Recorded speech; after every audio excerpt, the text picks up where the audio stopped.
Hello everybody and welcome. In this video I'm going to show you how to unpair your earbuds SOUNDPEATS AIR 4 Pro from your PC.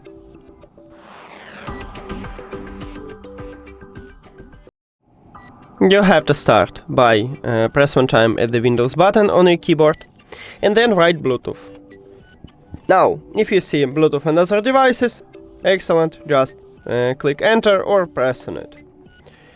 Then you need to locate your device at the audio line. I have it here. Click on it, then remove.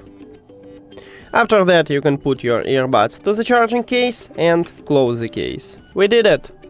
Thank you for watching this video. If you found it helpful, please consider subscribing to the channel and leave the like on the video. See you later!